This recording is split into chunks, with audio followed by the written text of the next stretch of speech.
Cordial saludo, tutor y compañero. Mi nombre es Andrés Cuadrado, estudiante de la Universidad Nacional Abierta y a Distancia, UNAD. Estudio en el programa de Ingeniería Electrónica, en el curso de Física General 323. Mi documento de identidad.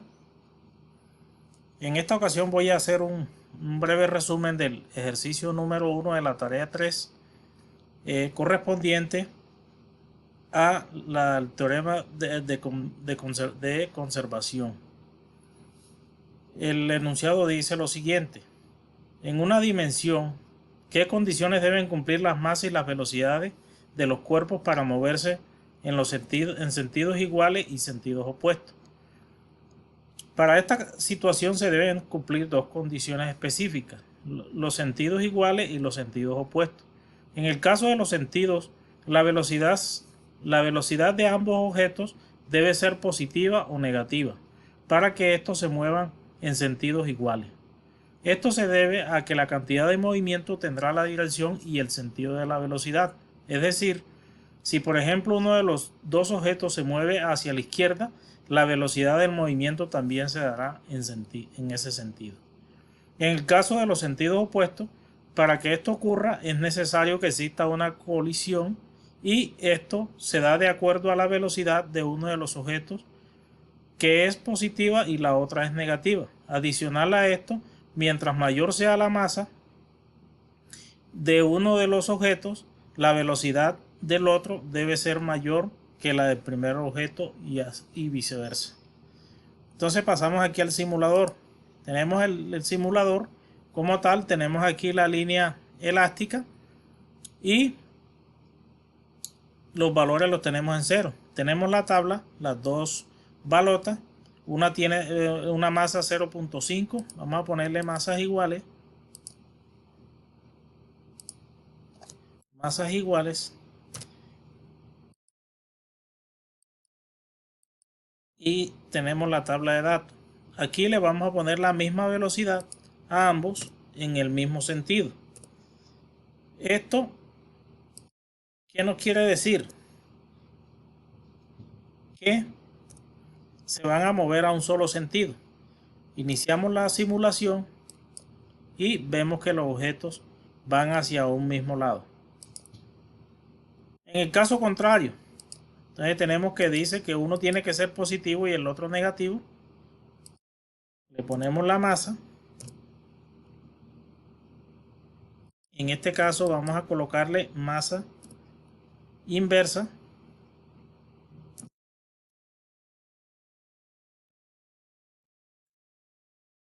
Masa inversa.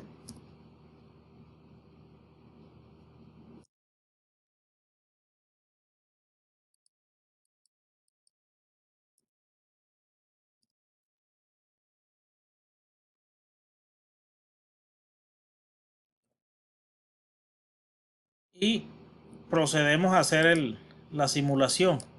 Como vemos, chocan los objetos y en ese movimiento, como es elástico, cada uno se dirige hacia un sentido opuesto del otro. En la pregunta B nos dice lo siguiente: en dos dimensiones establezca una situación en la que el choque sea elástico, inelástico y completamente inelástico. ¿A dónde va la energía en los dos últimos casos? El choque elástico: en este tipo de choque la energía cinética se mantiene y se conserva la cantidad de movimiento. El choque inelástico: en este tipo de choque la energía se conserva, en otras palabras, se desgasta en la deformación de los cuerpos y la parte de esta energía se pierde en forma de calor. En el choque completamente inelástico, al igual que el choque anterior, en este tipo de choque la energía cinética tampoco se conserva, se pierde en forma de calor en una forma elevada, y como consecuencia de los cuerpos de reacción quedan pegados cuando se presenta la colisión entre ellos. O sea que en este caso prácticamente quedan inmóviles. Teniendo en cuenta lo anterior, en los dos últimos casos de cada uno de los cuerpos, el movimiento de colisión entre ellos y la dimensión, y adicionalmente en esta deformación los cuerpos y el aumento de la energía interna se dan gracias a la energía cinética. Vamos acá al simulador, colocamos, vamos a realizar el choque, 100% elástica. Vamos a provocar el choque para mirar la reacción. En este caso,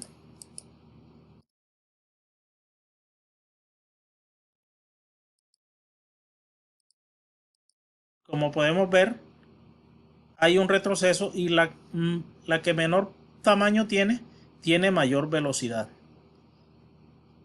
Reiniciamos el sensor. Vamos ahora en el inelástico. La bajamos a un 50%. Un 50%, 40%.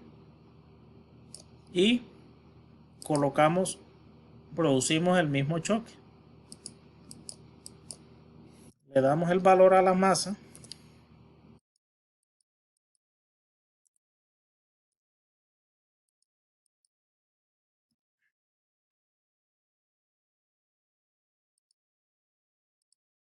Y vemos que el choque es un poco menor, pero hacia donde está la masa menor se produce el movimiento.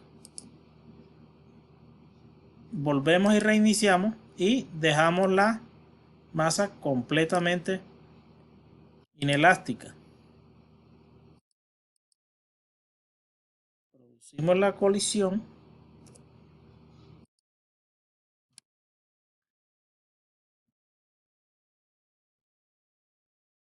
y producimos el choque. Y vemos que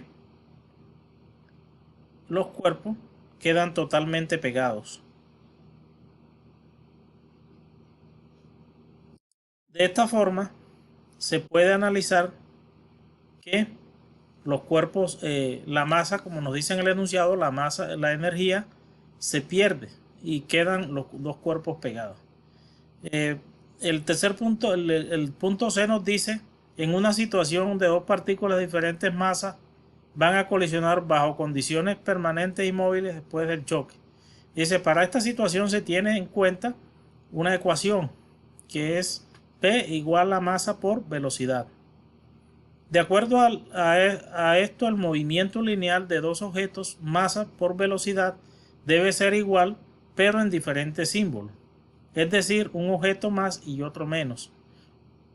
De esta forma se evitará que cuando los objetos colisionen existirá energía que mueva a alguno de ellos y, por el contrario, quedarán inmóviles.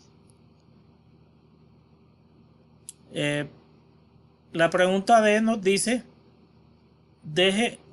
expresa una pregunta a los estudiantes que revisarán su video para que ellos den respuesta a su interrogante después del video. La pregunta dice lo siguiente: ¿qué pasaría si dos partículas de la misma masa colisionan? ¿Existirá la probabilidad de que sigan siendo inmóviles después del choque? Entonces, esa es la pregunta que le dejo a los compañeros que hacen parte de mi grupo. Es todo por el momento. Muchas gracias.